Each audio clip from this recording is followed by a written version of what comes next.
Welcome to The Worst with Chad Austin.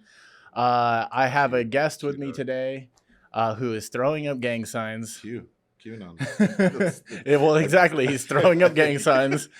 Yeah, dude, Daniel Zarate is here with me. And for as much as I often do say that I hate the brand ambassadors of my industry, I sure have a few of them on this show. And I mean, we can get into my real reasoning for hating your kind, not Mexicans, brand ambassadors. But yeah, we can get into that in a little while. But I just want to start off saying, hey, bud, how you doing? I'm doing good. It's a little hot, but Yeah. It'll get air just turned off, so it'll get warmer in here. We gotta have that audio quality crisp. Love that. But yeah, man. So I mean, for most, I've seen you a couple times since the whole pandy started and everything. Yeah. But for mostly everybody that comes on for the first time, I always ask, how you dealt with it, how you did. Do you think that you grew from it? Did you just sit on your couch and jerk your dick? Did you get fatter? Did you get skinnier? What was the pandemic like for you? Pandemic was weird. Stayed in my house a lot. My girlfriend loved it. She was like, that was like her. She like, if she could just stay in bed like all fucking day and like listen to like murder podcasts and watch like TLC, like that's what she would do. Really? Yeah. And I'm like, all right. Yeah. And then like, so like before pandemic, I was eating like pretty good and stuff like that, like trying to be kind of healthy. And then like we just went like on her diet, which is essentially like red meat and candy. Like, you know what I mean? And but she's like 112 pounds. Like, well, she can do it. Yeah, you can't. No. so gain like 25 pounds. I was like, God damn it. But it's funny because I'm like, you're gonna get. I always would tell her because like I'd be like eating like a salad and she's like eating fucking like just gobbling candy. And I'm like, you're gonna get diabetes. She's like, no. How about that? Yeah. And then like lo and behold, I gained the weight. I'm like, you fuck. Like I hate you. But it's fine. You're gonna get diabetes. She's like, well, you're gonna have a heart attack. Yeah, exactly.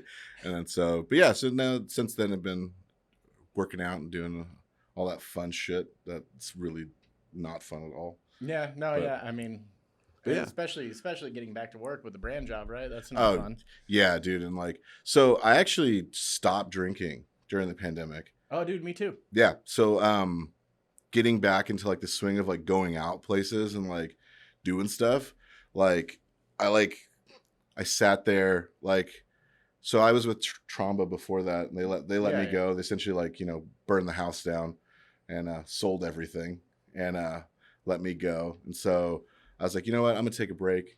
It's like I was like, it's like dating, like like you're like, I'm gonna find myself. I'm gonna see if there's anything else out there. I'm not gonna look for anything. I don't even need to play the field right now. Exactly. You're like, I'm gonna focus on me. Boys' night. Exactly. And so I stopped drinking. Started smoking more, which is weed or cigarettes? Both. Both. I mean, like I've smoked cigarettes for forever. Yeah. But like I actually cut down a lot on those too. But started smoking a bunch of weed, and then they approached me to work for Drifter, and I was like, yeah, for sure. And then I was like, oh fuck, I gotta like go back to boot camp, like fucking get my liver ready.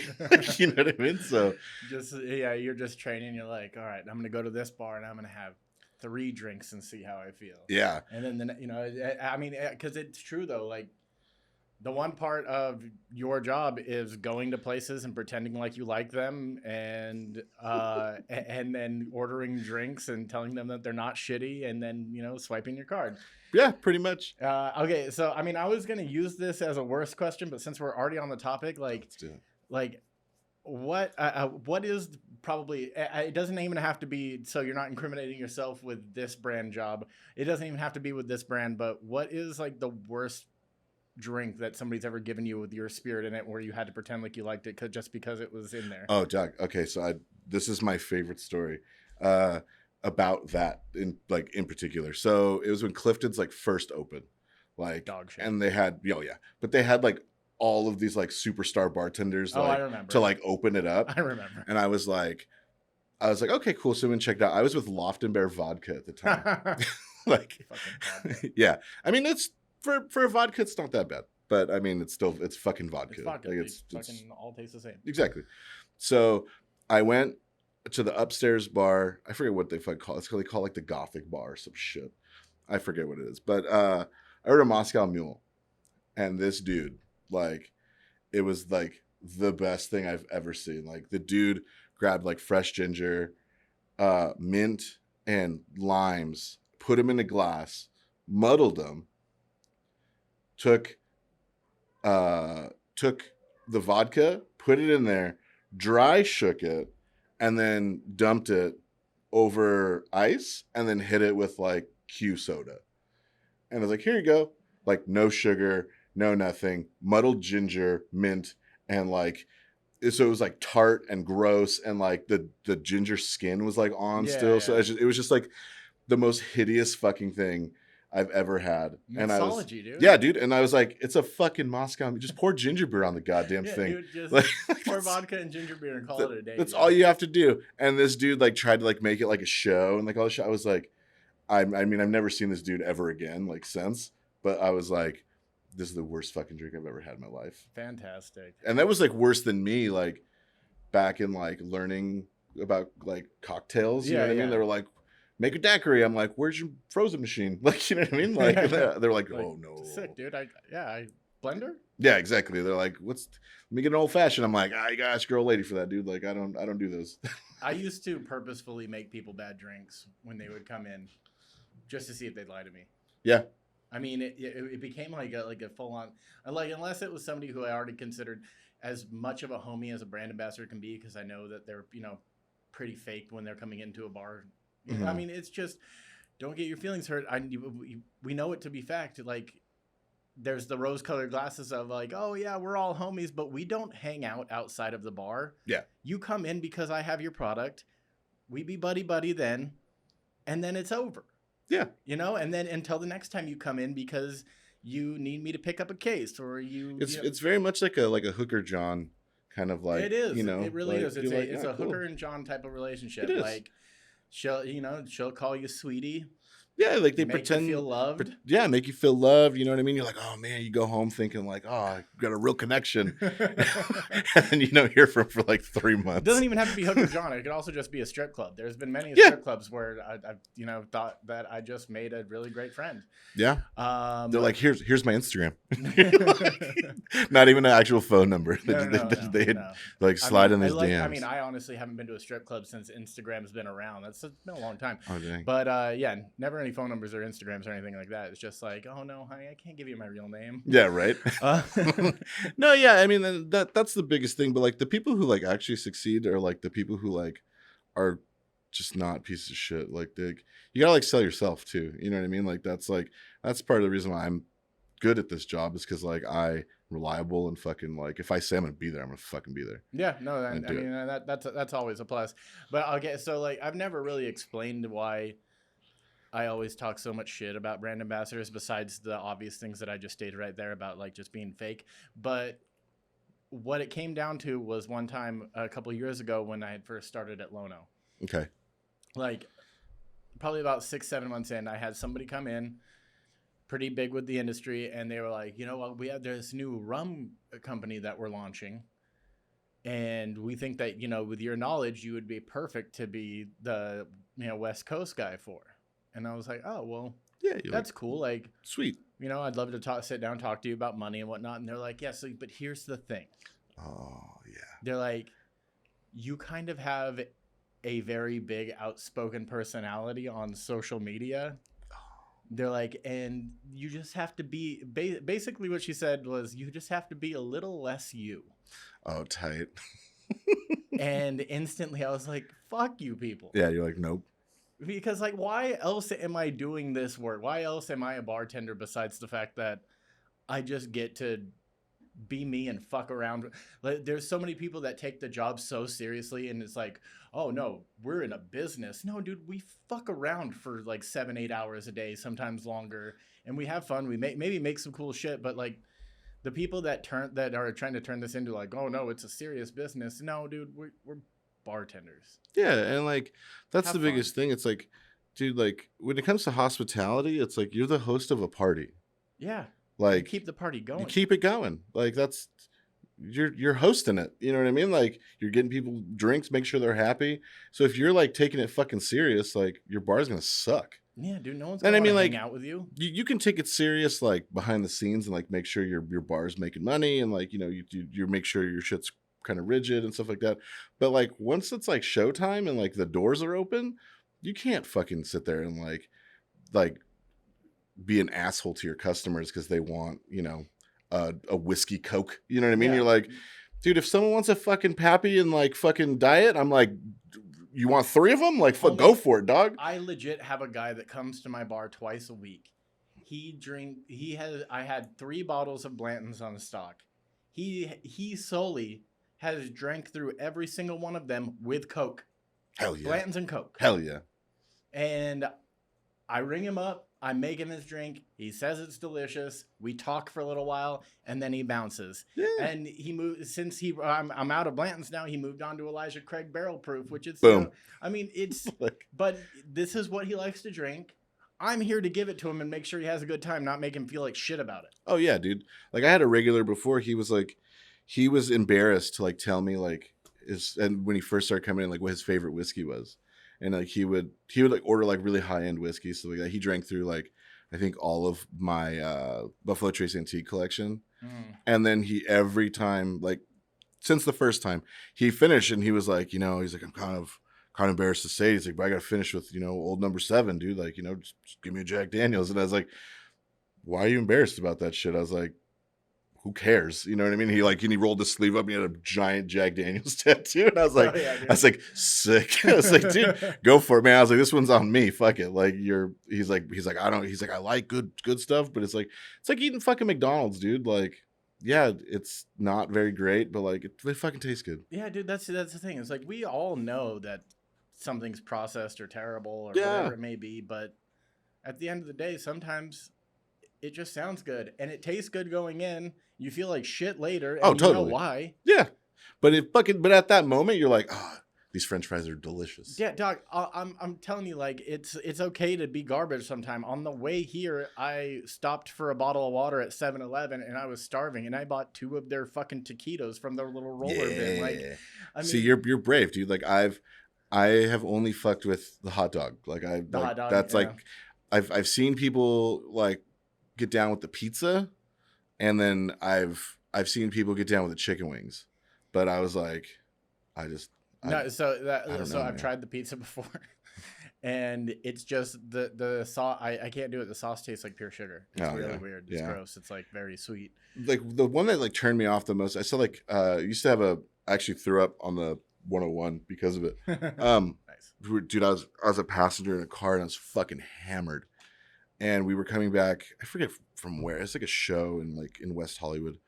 But they had a big AM/PM sign, and it was like their AM/PM carnitas torta. And I was like, that looks fucking awful. Like it just looked gross. Like, you know what I mean? And I just started like thinking about it. I got in my own head, and like I was like, you gotta pull the fucking car over. Like I'm gonna throw up right now. And I did. I threw up. Like I didn't even try it. Like I just saw the fucking thing. I was like, but then I was like, I thought like AM/PM and then like carnitas, and I was like, nope. Yeah, what would exactly be their carnita? Yeah, that's what I mean. Would actually be pork? Like what is going on you know what I mean? Like, or how long it had like would sit there? You know what I mean? Like in the little fucking little warm tray thing. Like that's I was like, no, dude. Like, there's sometimes you walk in there and you're like, dude, this shit's been here since last night. Yeah, and it's 3 p.m. today. Exactly. Like, you're like, whoa, this dog. is wild. Yeah. But yeah, dude. Enough about the delicacies of AM/PM. I'm not sponsored by them or anything. Dude, okay, so I was thinking about this all day today, actually, and now that I work where I work, I have there's a lot of black clientele, and we do a lot of to-go business. So I have to write out a lot of names, and I'm just wondering why do black people get to have the coolest names? Dude, it's serious. Like seriously though, like there was this dude that just started working with us, and I saw his application, and so when he came into work, I was like, "Oh, what's up, Derek?" And he goes, "No, man, Derek." And I was like, "Dude, that's fucking tight." Like, I can't do that. I can't make like, well, of course, my name's like one fucking syllable, so you can't do that anyways. But like, I wish that I was able to like pass. I mean, when white people try to do cool names, you end up with stupid shit like John Travolta's kid Jet Pilot, Oh or like yeah. Gwyneth Paltrow naming her child Apple, or I think the closest like white people got to that was like in like the early mid 2000s when they had like all their like scene names. You know what I mean? Like it'd be like Davy, but it's like Dahviiye. Like, you know what I mean? Like, but then like, there would be X's all around. yeah. You're like, my name's Davy, and you're like, oh, really? Because that's not what it looks like. It's like Dahavini. Like, you know what I mean? Like, I think that's the closest they got to like trying to do cool stuff. But like, yeah, dude, like black people get the coolest fucking names, and then they sound cool too. Yeah, dude. Like, I want to be Javon. like if it's like it walks that like really like kind of like almost racist line when you're like if they like curse at you, like they'd be like, man, that white motherfucker. You know what I mean? Mm. But if you're like, man, that fucking black dude, you're like, whoa, Dude, whoa, dog. You know what I mean? Like you're like, no, it's not like that. No, it's not like that. But no, like, I mean, it's all respect. I fucking love the names. Like, oh, dude, fuck yeah. Like I have a bunch of regulars that order just to go, so I don't know them by their face. I only know them by their name because they order like twice a week. And there's Diamond with 2 eyes. Oh fuck yeah, dude, that's sick. Yeah, I want to be. I could never name my daughter that, and somebody be like I like that. It just doesn't work. Like, we don't have the swag. It just everything follows like black culture, dude. Like white people just rip it off and call it theirs and like make it cool for white people. Well, but that inherently is white culture. Oh, totally. Is just we don't really have our own culture, so we just rip off everybody else's culture and then hold on to it for a minute until somebody says shit. Yeah, but it becomes like whiteified. I would say whitewashed, but it's like not even washed. It's like no. It's like our own, like, we take something really cool and make rock and roll and it blues fucking and dorky. like we take something really cool and just kind of make it not as cool. Like, yeah. But then you know, it's ours for a brief moment of time. I mean, you look at like streetwear and like clothes. You know what I mean? Like black people have been wearing that shit for decades, and now people are like, "Oh, dog, I'm gonna wear this." like some kid on a skateboard's like, "Fuck yeah!" And like these fools are like, "I've been wearing that shit. I wore that shit when I was in high school." You know what I mean? I have one homie that I grew up with, and when I first met him, he's a white kid. He all he wore like almost every single day was either a baby blue FUBU jersey or a different ICP shirt. Dude. And like that was the shit though. He still has that FUBU jersey. Over the pandy, dude. Like I actually gained a lot of respect for the posse. The posse? Yeah. You know, I honestly, it's been a goal of mine for like my whole, like, you know, adult life to one day make it to the gathering. Dude, so I want to see what that's like in person. So one of my good friends, his name's Mike Hartsfield, he has a band called Free Will. Okay. And they're straight edge hardcore band. Got it. They're playing the gathering this year. This year? This year. Like they just got announced, and I was like, that's the weirdest band to be on that lineup, but it's fucking amazing. I want to go. It would be like, okay, so one dream is just to go. The biggest dream would be like, hey, come do your podcast or come do stand up at the gathering. Oh, dude. And then I can just go do that for podcast an hour, stand up. I could do like 15 minutes, and then I can just go do whippets with juggalos. Oh, hell yeah. And give Violent J cigarettes. Shaggy Too Dope. If you're listening, book my man's here. I want to be there. I want to go. I want to go to there. I want to go there. I want to be a part of your world. I don't know much about it, but this is my plea. I would fit in, I promise. Or I'd make myself. I'll put on the paint, dude. I'll put on the fucking paint. Just let me go. No, but they were like coming out with shirts like "fuck your Confederate flag" and like they did like a rally against Donald Trump like at Pershing Square in downtown. Oh, word. Yeah, dude. And I was like, I'm not down with that music, but like these dudes are fucking cool, man. Like, I was like, they're rallying like all these like weird dudes who call themselves ninjas, like they're like and paint their face, and they're like, they politically align with me. So, but I thought you were a Trump supporter. Well, I mean, that's low key, dog. Like, No, I wasn't. I'll say this: never was a fan of anything that man did as far as policies go. But I kind of do miss listening to him talk because he was pretty funny. I mean, there was. I said that from jump. Like I was like, this guy. Like the one thing I had to give to him, like, and like everybody should, is that like he was like the most consistent piece of shit. Oh, absolutely. Like he just didn't change for fucking no one. Like, you know what I mean? He's like, oh, I'm president now. Fuck y'all 10 times more. Like, you know what I mean? Like, he's like, now I got the fucking power to back he's this like, shit. He's like, you know what? I got 2 Twitters, motherfucker. Like, you know what I mean? He's all presidential Twitter. Nah, he's like, I'm keeping my own. Exactly. I'm keeping my own, and I'm tweeting from that shit at fucking from 2:30 both. in the morning while he'd I'm be like, on the toilet. I got a ban on my personal. Gonna go to the POTUS one, dog. Like, And now he's banned from everything. I know. And now my world's a little less bright. And I was really disappointed with like, growing up in like the punk scene and like punk and hardcore and like stuff like that. I was like, all right, the one good thing that's gonna come out of this is there's gonna be like cool art and like cool like music, like like the way like Reagan Youth was, like, all these bands were like fuck Ronald Reagan, like, you know what I mean? I expected the same shit like, but like for Donald Trump, and like there was like hardly anything. No, it was just a lot of whining. Yeah, I was like, God damn it! No one took their anger and turned it into like something bigger and better. They just bitched on social media. Yeah, I was like, go write a fucking song about it and like, play shows and like fucking talk shit about this dude. Dude, NoFX made a 15-minute song about George W. Bush. Like, yeah. I mean, there was somebody that could have done something great, but instead, we all just bitched on Twitter. Exactly, Twitter and the Instagram. Oh yeah, oh god, yeah. But it was, it was the best of times and it was the worst of times. Okay, I want to get into a couple of these news stories. The first one being, I don't know if you've seen this, but Matt Damon's in hot water. Oh, because he just stopped saying the F word? Yeah. Yeah, dude. We were talking about this the other day. Okay, so if anybody doesn't know, Matt Damon did an interview where he basically incriminated himself to the woke world. Self-snitching, dog. He self-snitched just like our boy Aaron.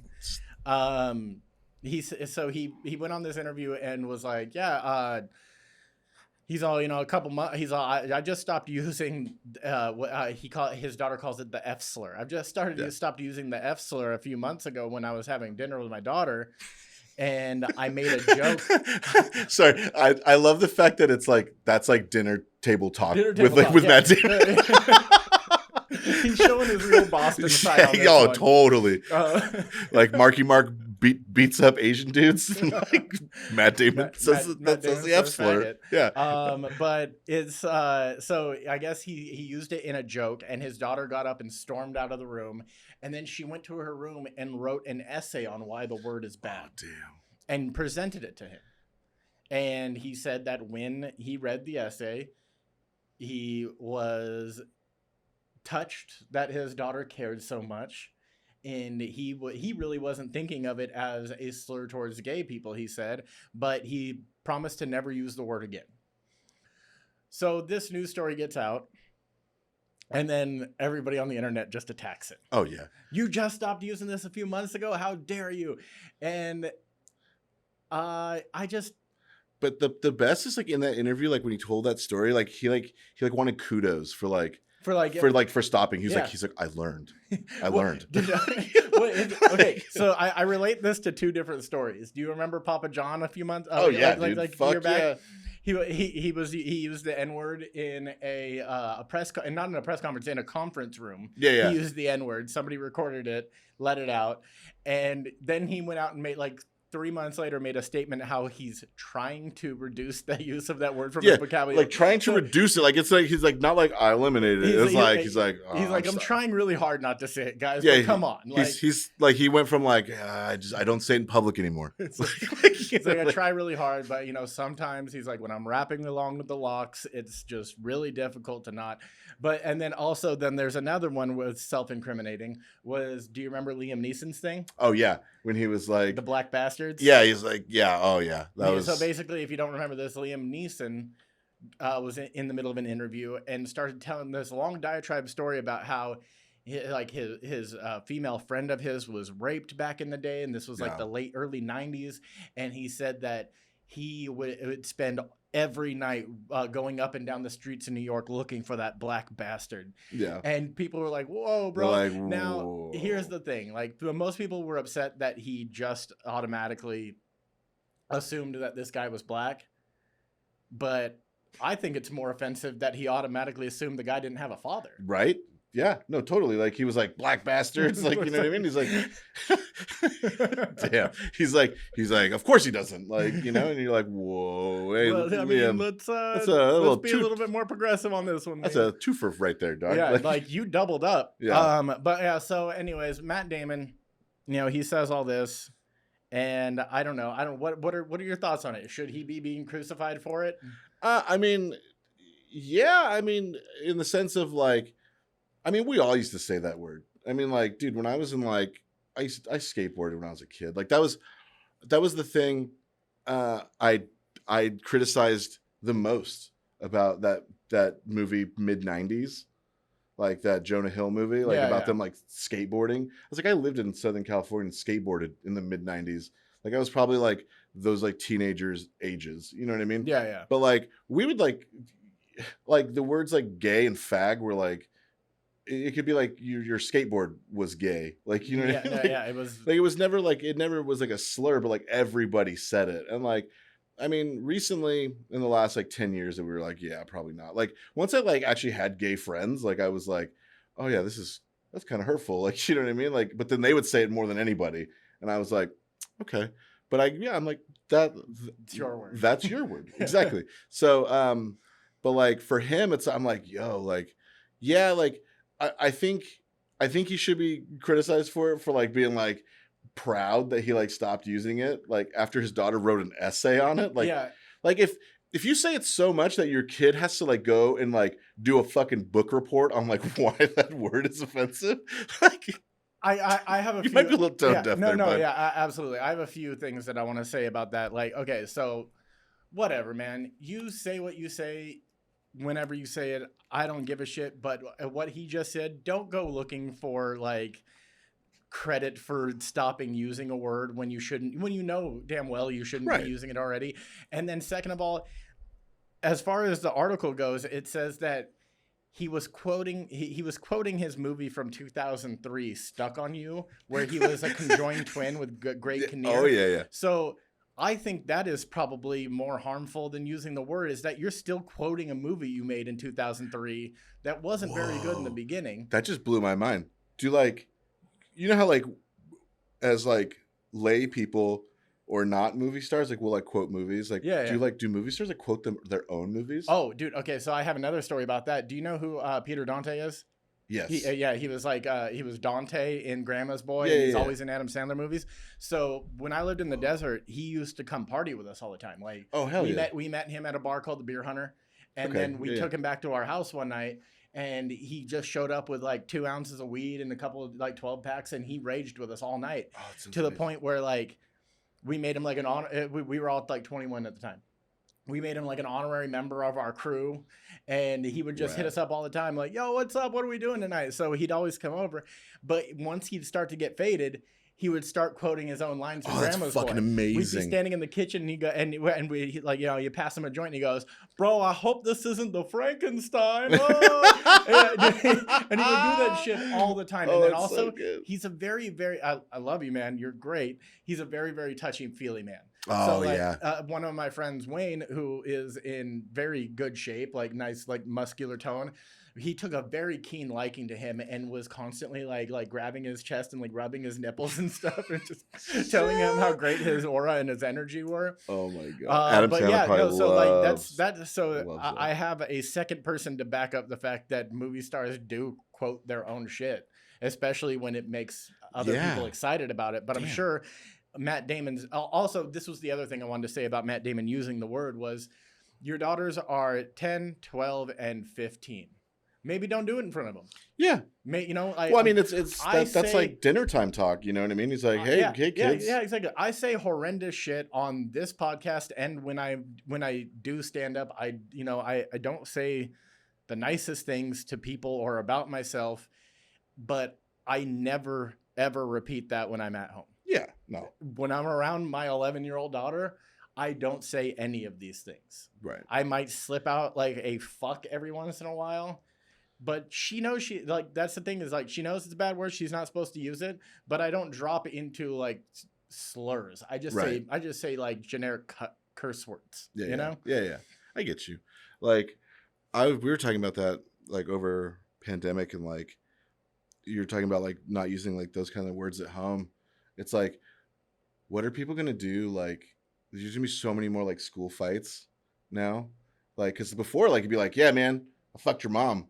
Like, you know what I mean? Like that was like, they talk about it, and then it's like, now they're going to be like, yo dog, your mom sent me her OnlyFans. Like, oh, like, did you hear about that? No, wait, that's like an actual thing. There was a, cause this one's kind of fucked up. Cause it's going to be like, it's going to be great. Like, cause you can be like with the internet now, like I can only imagine being like a kid in like 8th or like 9th grade when like some senior in high school like shoves you in a locker like with like a printed picture of like your mom like dildoing like her butt like on OnlyFans, like, you know what I mean? Like no, there's a I don't have the story, so I can't give you the exact details because I read about this a couple weeks ago. But there was like I think 10 or 11-year-old kid who just was getting bullied at school nonstop because the other kids found his mom's OnlyFans.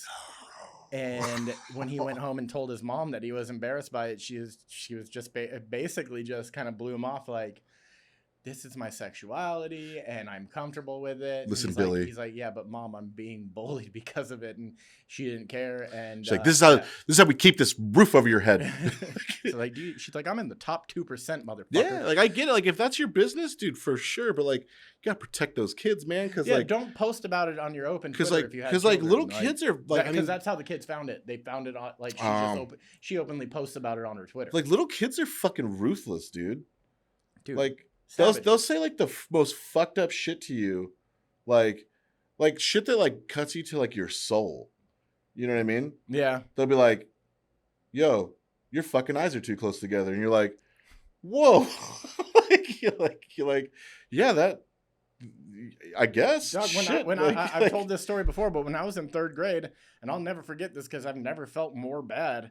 Was when I was in 3rd grade, I bullied a girl for not wearing socks to school, and I called her poor. And then like a bunch of other kids jumped in on it, and then she like ran out of the cafeteria crying.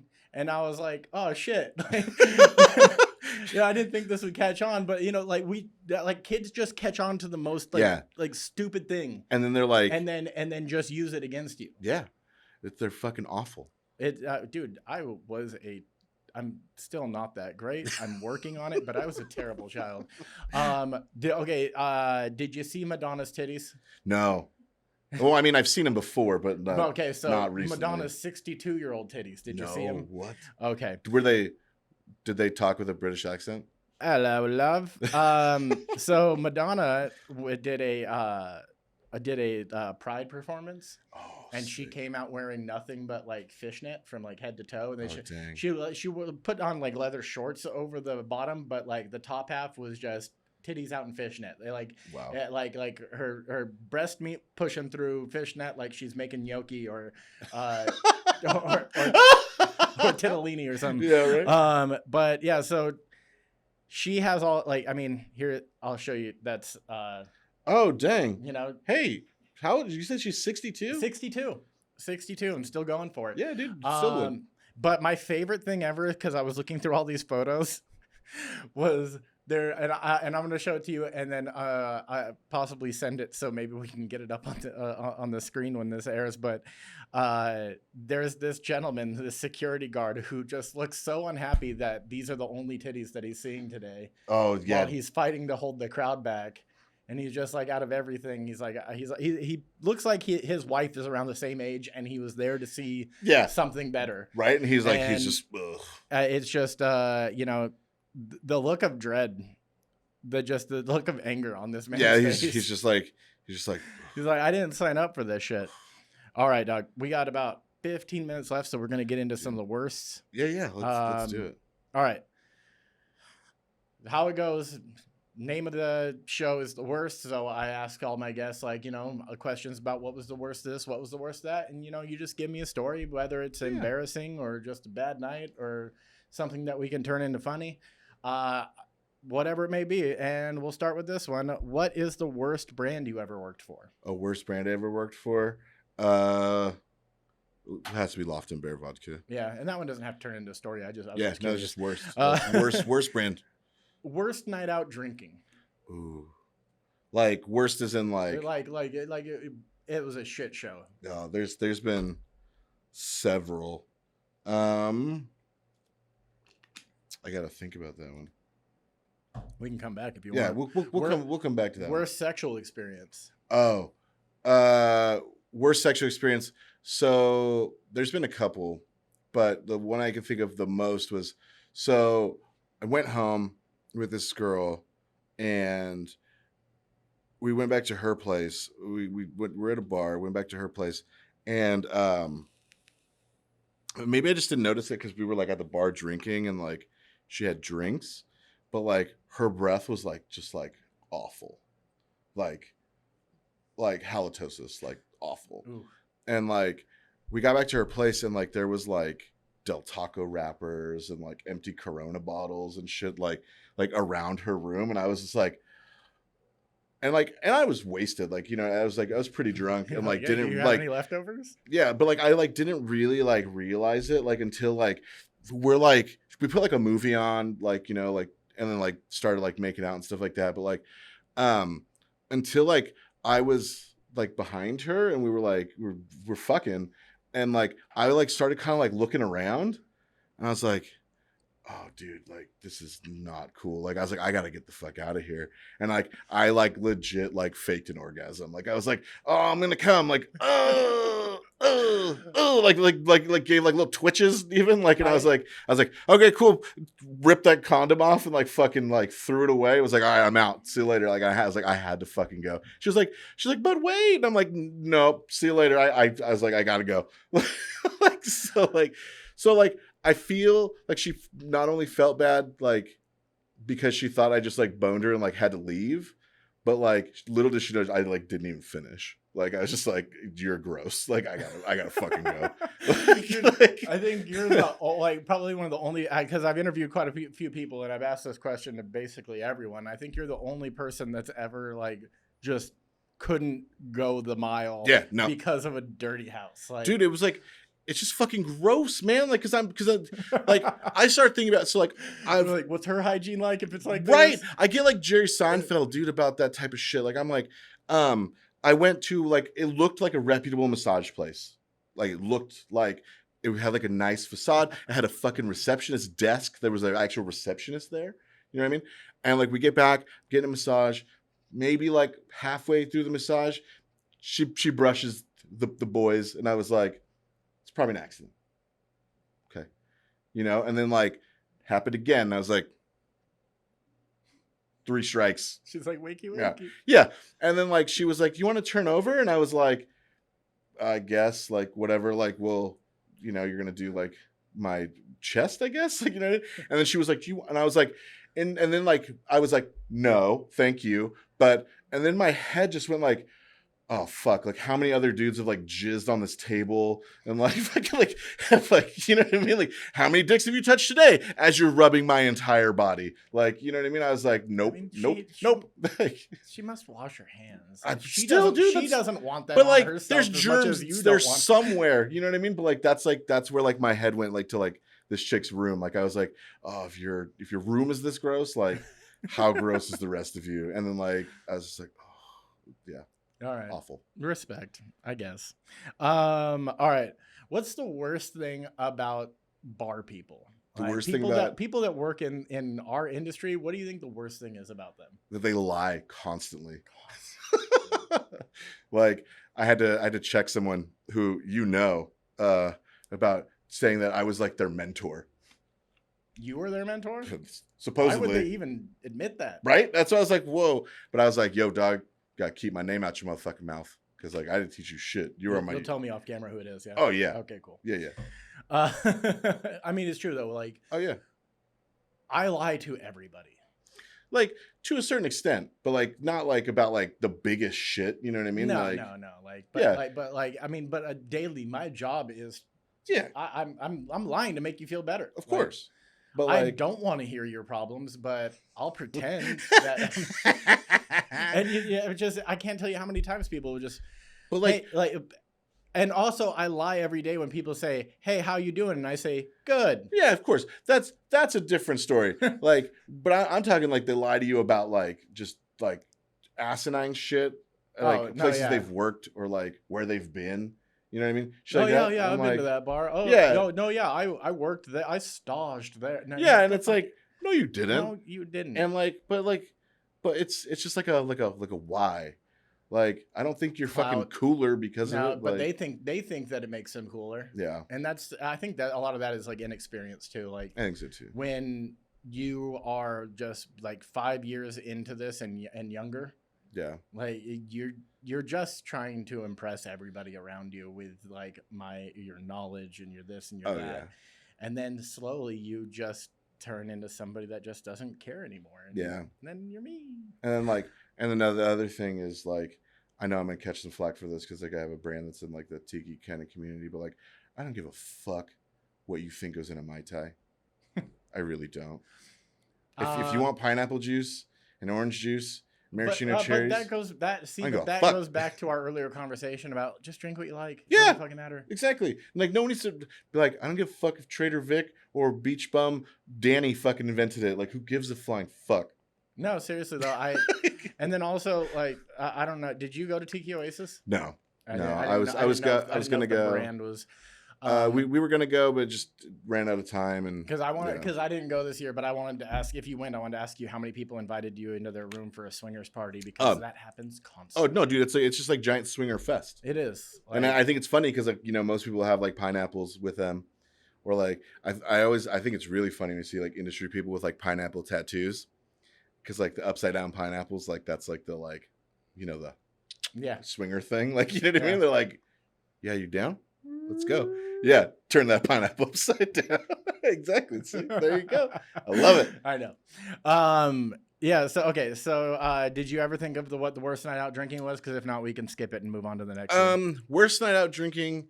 There's been like some worst best nights, but there's also been some like really awful nights. But like one of the best worst nights was I was in. Oh fuck! I was like 19, and I came home, and I remember two things. I remember punching my roommate because he had like a giant party going on at the house, and like I had just got home from work. All angry and shit. Yeah, and I was just like. But I was like, I went out with friends, like, you know what I mean? Like post work. Yeah. And I like just got home and I was like hammered. I remember yelling, his name was Aaron Muhammad. And I was like, what the fuck are all these people doing in our house? It's like 3:30, 4 o'clock in the morning. I remember punching him.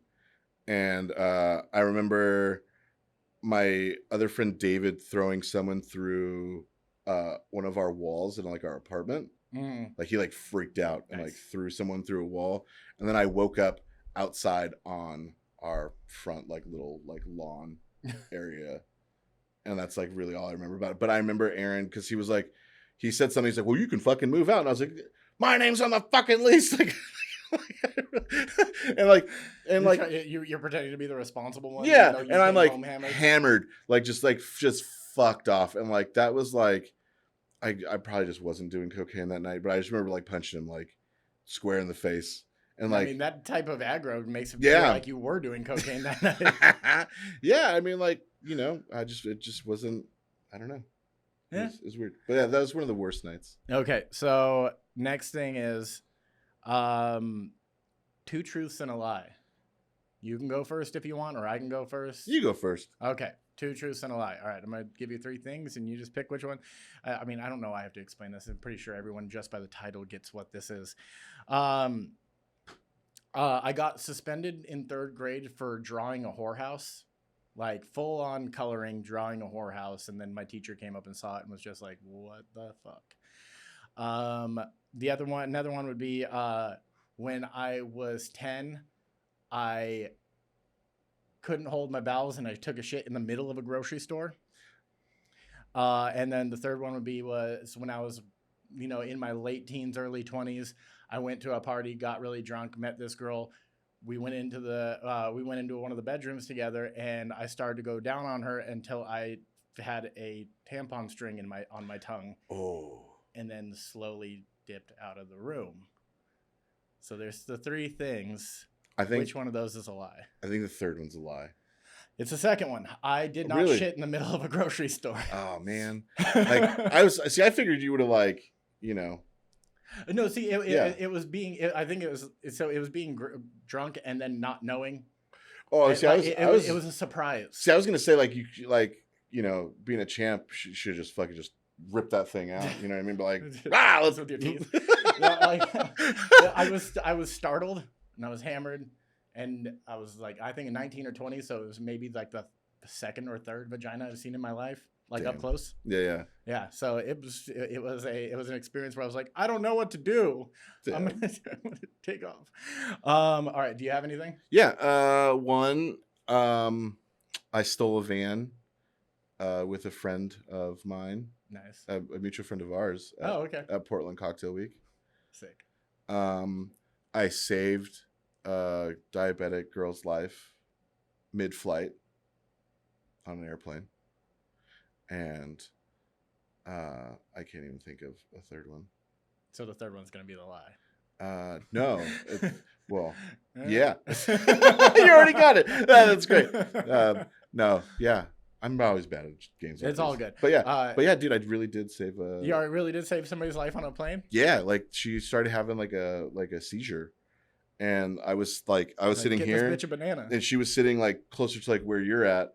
And we were literally mid-flight, and I was like, "Yo!"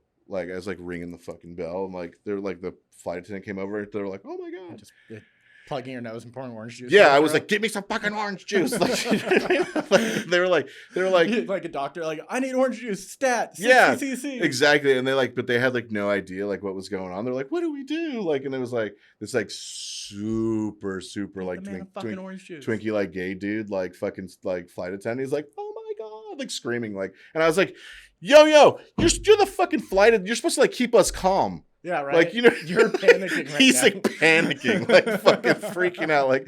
You know what I mean? He's the guy who would shout fire and then push you guys out of the way. Yeah.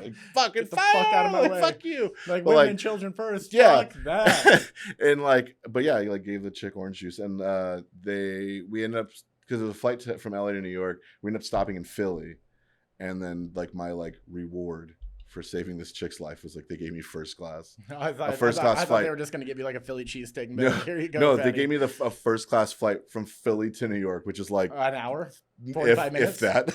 Yeah, I was you're oh, dude, this is nice and cozy. I'm going to take it. Nope, we're here. Yeah. All right. So the last thing that we're going to do before we wrap this up is we're going to play Argue the Worst. Argue the Worst is a game where I ask you a series of questions in rapid fire form, and then you just respond yes or no, and at the end we'll just decide if you're the worst or not. Let's do it. Okay. Have you ever stolen from your parents? Yes. Have you ever lied to your girlfriend? No. Sorry. Sorry. I mean, we're pretty open about that shit. That's great. I'm not. Have you ever been a bully? Yes. Have you ever cheated on someone? Yes. Have you ever lied to a bartender about their drink being good? All the time. We talk about that. Yeah. We talked about that already. All the time. Have you ever worn Crocs? No. Oh, they're sandals though. Do they count? Are they Crocs? Well, they're Croc brand, but they're not the stupid clogs. No, they are chanclas, and they fucking are comfy. I don't know. Fuck. I'd really have to see these monsters before I decide. Yeah. All right, and then have you ever worn cargo shorts? Oh fuck yeah, dude! Are you kidding? Scene, yeah. Bro, I was grew up in the hardcore scene. That's all we wore. Hardcore short, or we call them mosh shorts and basketball jerseys. That's it. Have you ever had frosted tips in your hair? No. I went to see someone about I was gonna bleach my hair, and I was actually with Pete, and I saw another dude kind of like my build, and about my height with like bleached hair, and I was like, yeah, it's a Big 10 now. Yeah, Like, no, see, that is the best wake up call you can get when you're just like, oh no. Yeah, I was like, that guy. That doesn't look good at all. Yeah, that guy. I was like, that guy looks like shit, and I was like, that guy kind of is like my build. Like, I was like, yep, nope, not gonna do it. I mean, good save. But anyways, that is it for the worst with Chad Austin. Daniel, if you want people to follow you on Instagram or anything, please say your handle. Yeah, it's reader meet author. Reader meet author. Anything else you want to promote? Drifter canned cocktails. We came out with an RTD that's actually tastes good. It tastes like a cocktail. So go drink the canned cocktails by Drifter. Go follow Daniel. Do the whole liking and subscribing and rating and reviewing on Apple Podcasts and also on the YouTube channel. That would really fucking click that little bell for some notifications. Smash that like button, dog. Before we go, slap that like button. Pow, right here, all right, so anyways, thank you for watching. This has been The Worst with Chad Austin. Goodbye. Go fuck yourself. All right. Go fuck yourself.